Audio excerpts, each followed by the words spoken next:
I got a couple comments on last week's video that I'd like to address. Another year, and I'm still here.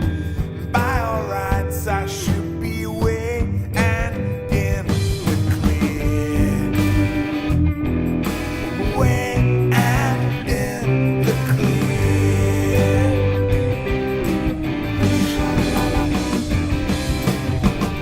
It's all gone wrong. I should be gone. First, the comment in the comment section of the video is actually a very helpful one.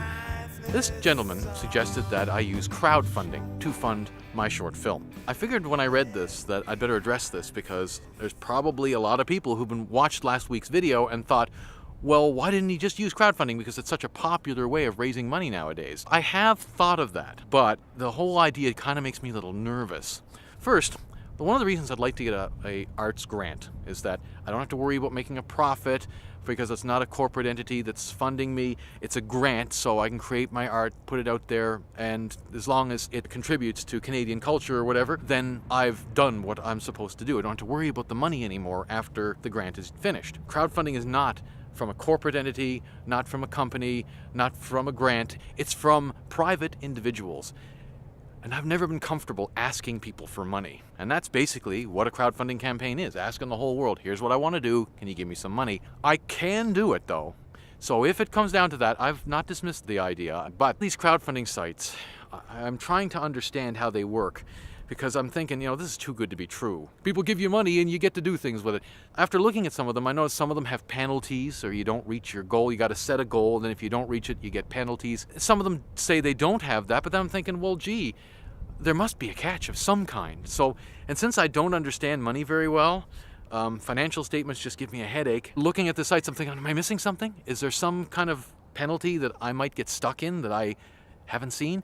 That also makes me nervous. And setting a reasonable goal is also something I got to consider. Because, let me be frank, in order to make a film, I'd have to quit my day job to make a real film. It would be required. I cannot do this film on weekends when I'm working 40 hours every single week. It just can't be done. A lot of people don't realize how much work a film is. It's not just simply getting some actors together and then pointing a camera, shooting, and then throwing it together. There's a lot more to it. This script has many different locations, specifically designed so that to show that this new film making technique I mentioned last week will work in a variety of environments. But that'll also mean I'll have to travel around a bit. I don't mean I have to go across the country, but I'll be, all back and forth across the city and possibly to other areas of the island, depending on what the needs of the locations once I actually start sitting down and figuring out how's this going to be shot. So there's a lot of work there. Even though the setting up of equipment will be a lot faster than with a traditional film using the new filmmaking technique, there's still the fact that I still have to get to the locations and get the actors in place and get everybody's schedules coordinated. So there's that. That takes a lot of time. And then even once I have all the footage, now I got to take it back into the editing room. First, I got to fund the equipment for an editing room. I got to fund renting a space for the place to edit this material, and also for acoustic treatment in that space, a computer, and so on. So between the rent for the space and the computer equipment and all that, it's going to be more than just the $20,000. I was just talking about the camera gear, which actually could probably be made for less than $20,000. Actually, I was just giving a high estimate just to make sure I don't underestimate. But the whole project, if you include my living expenses, because again, have to give up the day job, probably be in the low six figures. Some people might be thinking, well, gee, we don't owe you living expenses. Well, actually, that's part of what arts grants include. I did apply for an arts grant many, many, many years ago.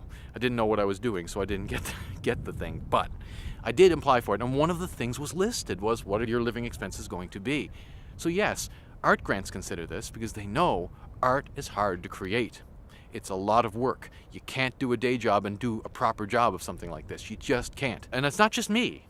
Filmmaking is hard work, a lot harder work than people think. Most television series, the hours are anywhere from 12 to 16 hours just for the actors on the sets, because television is produced one episode after another, after another, after another, after another, and it's endless. Week after week after week. And that's why they have hiatuses, over a period of 3 or 4 months when there's nothing being shot because, well, the actors need a rest after 8, 12, 16-hour days over and over and over again. It's a lot of work. It is a full-time job. So if I fund this with crowdfunding, I might get the film done, but then what? Do I have a job? Can I get a job? Nothing is guaranteed, and that's what makes me nervous. Last week I said that the job I have doesn't pay me enough. Frankly, it doesn't. But it does pay me, and pays me regularly. That is difficult security to let go of. I've been at that job for almost 17 years now. I said 16 years last week. I realized that actually it's closer to 17. So I've been there a long time. It's what I've done with my life, my whole life.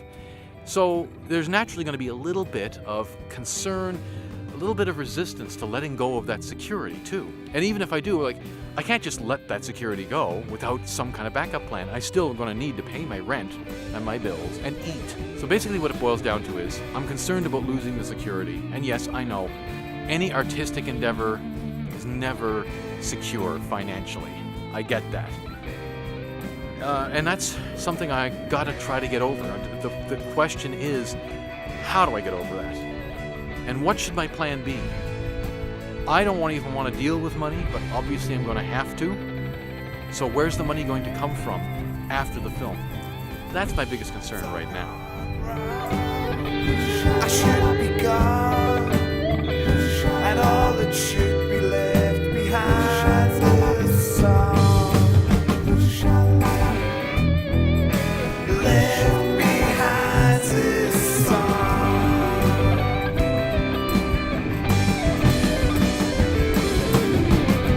Another year, and I'm still here.